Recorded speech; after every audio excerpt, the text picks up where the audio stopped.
Welcome to Sweet Life Beat Life. We hope this video helps.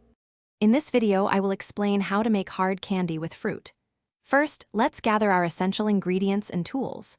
You'll need 3 3/4 cups of granulated sugar, 1 1/2 cups of light corn syrup, and 1 cup of water for the candy base. Crucially, have a reliable candy thermometer, a sturdy saucepan, and a prepared baking sheet ready. For that delicious fruit flavor, choose high-quality flavoring oils or extracts, and consider adding a few drops of food coloring for a pop of color. Now let's get cooking. In your saucepan, combine the sugar, corn syrup, and water. Stir this mixture over medium heat until every sugar crystal has completely dissolved. Once dissolved, stop stirring. Increase the heat and let the syrup boil, without any further stirring, until your candy thermometer reads between 300 and 310 degrees Fahrenheit. This critical temperature, known as the hard crack stage, ensures your candy will be perfectly brittle.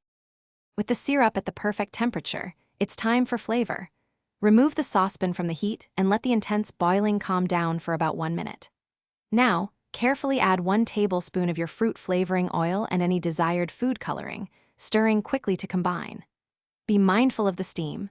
Working swiftly, pour the hot, vibrant syrup onto your greased baking sheet or into your candy molds to begin shaping your delicious fruit-hard candies. Almost ready to enjoy? Let your poured candy cool undisturbed for about 15 minutes until it's completely hard and brittle. Once firm, carefully remove it from the baking sheet or molds. Now for the fun part, break the candy into small, manageable, bite-sized pieces.